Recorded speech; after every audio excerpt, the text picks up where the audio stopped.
H's of being a Christian.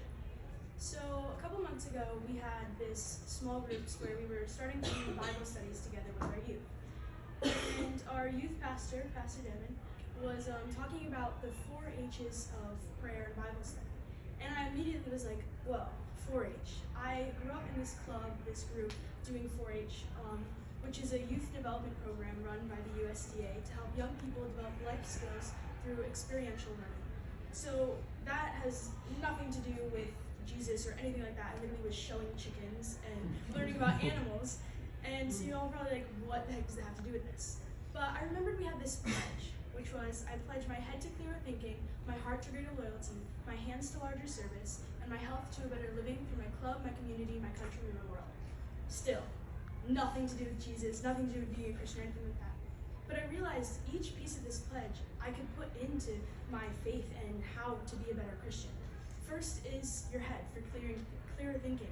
Being focused on Jesus, your thoughts should be clearly on him.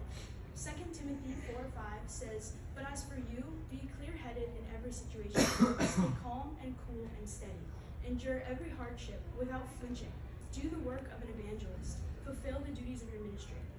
When you clear your mind, you have more room to do the Lord's work. When you focus on Jesus, you don't have to keep rebuilding your relationship every time you fall away. You can stay with him and be focused on him, and he can help lead your way. The second part is your heart, your loyalty. John 14:15 says, "If you really love me, you will keep and obey my commandments." God gave his only son for us, and all he asks for us is our loyalty. Ezra 7:26 says, "Whoever does not observe and practice the law of your God and the law of the king, let judgment be executed upon him strictly and promptly, whether it be for death or banishment or confiscation of property and imprisonment." It is important to God that we give him our loyalty. He is so loyal in giving us to us. Why would we not be loyal to him? God is just asking for us to build a relationship with him. To have real relationship involves loyalty.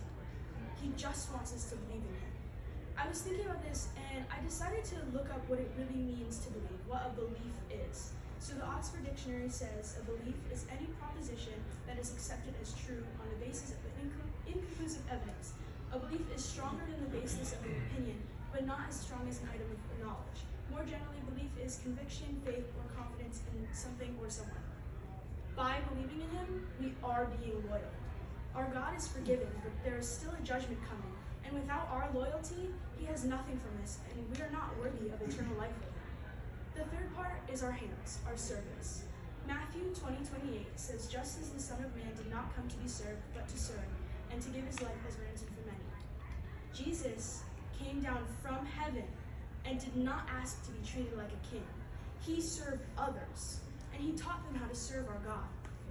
We are meant to strive to be like Jesus, and we will never be perfect, but by serving our God, we can be better people and have a place prepared for us in heaven. Jesus did not only serve those who did good things, he also served sinners, and he served his enemies. The last part is help, our community. God did not make us to be alone. He wants us to help each other and work together. A friend may notice faults in you that you don't even see in yourself. Proverbs 27:17 says, "As iron sharpens iron, so one person sharpens another." We don't only need to help others, we also need to allow others to help us. They may be saying things we don't want to hear, but that doesn't mean they're not true. Ecclesiastes 4:9-11 says, "Two are better than one, because they have good return for their labor. If either of them falls down, one can help another up, but pity anyone who falls down with no one to help them up. Also, if two lie down together, they will keep warm. But how can one keep warm alone?" We are made to fellowship and be together. Wherever two or more are gathered, the Lord is with them.